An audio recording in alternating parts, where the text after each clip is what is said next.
people had a tendency to come to me to talk to me about their problems, so I eventually figured I should probably make a living at it, you know. So, but I went to, I went to the university and I studied philosophy, and then I studied psychology and became a clinical psychologist.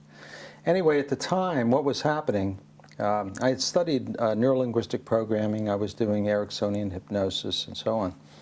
And I was getting a bit bored at what I was doing because, you know, you go so far with a model and you're getting results, and then you bump up against situations that you're not able to help people. And I came across this article, and I think there was a synchronicity involved because I had this, you know, feeling that I wanted something different, you know, that I felt that there was something else to contribute to help people. And so I came across this article, and the gentleman, it was Roger Callahan, by the way, and he had written about addiction. And he said that addiction was, there was an anxiety involved, and I could agree with that because I had treated a lot of people with addictions. And he said it was a disruption in the body's energy system, and I thought, well, yeah, it's energy, and, you know, there's a kind of an imbalance or whatever we want to make of it.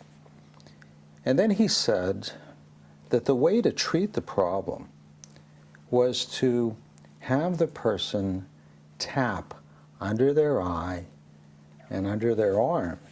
And when I read this, I thought, okay, I had never encountered that kind of a proposal, that kind of a treatment approach. And I thought, well, this guy has probably lost his mind. And so I just put the article aside. Well, anyway, a few months later, I had been treating this woman who was addicted to pain medications. She didn't have a pain problem, she just liked pain medications. And so I tried a kind of a technique with her, which is a cognitive technique, something called rational motive imagery. So basically all it involves is you have the person get in touch with their you know, distress about something or their addictive urge, and then you have them change what they're saying to themselves in their mind about it. And by changing what you say, what you think in your mind, you could change how you feel. So she gets this strong urge, which is, if we could rate it on a scale of 0 to 10, it was like at a 10.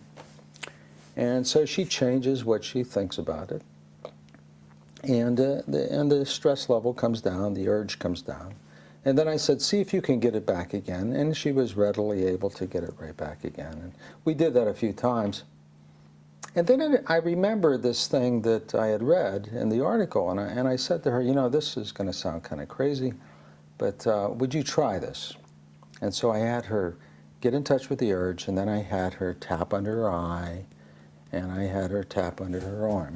That was all I knew at the time. And so I had her do that a few times. And then the urge level came right down fairly quickly, matter of fact, faster than it could by just changing what you were thinking. And then I said, now see if you can get it back. Well, she did get it back, but instead of a 10, she only got it up to a 4. And I thought, well, now really think about it. Think of what it feels like. And she couldn't get it any higher than a 4. I thought, well, that was pretty remarkable. So I said, let's do some more of that. So we tapped more, and we were able to get the urge down, but we couldn't get it. It would still come up to about a 4. So I figured I needed to learn something more about this. So I reached out to Roger Callahan. I talked with him. He was very generous with me. We developed a nice relationship. And I also started, I got his different materials, and I started researching the foundation of what he came up with. So I looked into fields like acupuncture and acupressure and applied kinesiology and so on. So then I spent time studying with him and so on. And then eventually what I did is I developed my own model, and I started to expand from there.